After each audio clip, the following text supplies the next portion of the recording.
My name's Nicola, and I started volunteering with the Community Support Network in the late 80s. I saw that ad that said we're looking for people to care for people at home who were living with HIV who didn't want to go into hospital to die.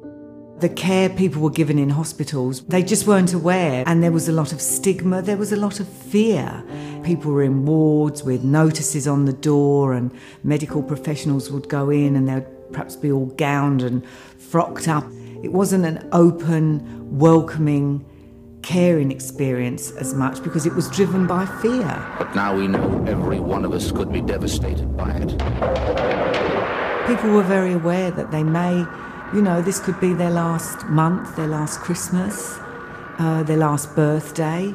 And so people really did want to choose how they spent that time. That became very mindful for people. Being a CSN carer put you in a very personal place in somebody's home who was very vulnerable, and they needed a few things done so they could get through that day. And you was that person. That was a privilege.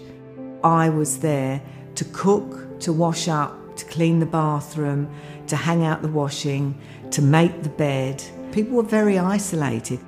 Hearing how they'd gone from being someone who had a job and a home, and then they'd, lost their job, or they'd lost their partner, and one of their friends died, and then somebody else died, and then somebody else died, and then somebody else died, and it's so powerful.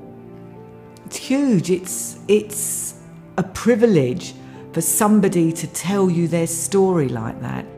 That's when my understanding grew to how enormous this was and how it actually had a wrecking effect on all the fabric of people's lives. People would often say, "Why are you doing that?" It was about quality of life for other people, and I could take what I could offer, which was the ability to cook and clean and turn up on time, because I could do that and because there was a need for somebody needed somebody to do that. So I could do it. What's making it emotional is that I've had the privilege to meet people who told me about their lives, who had hopes and dreams and families and partners and cats, and, who looked out of the window and saw the sunrise, who aren't having that anymore. They're not here with us anymore. So I had the privilege to meet those people.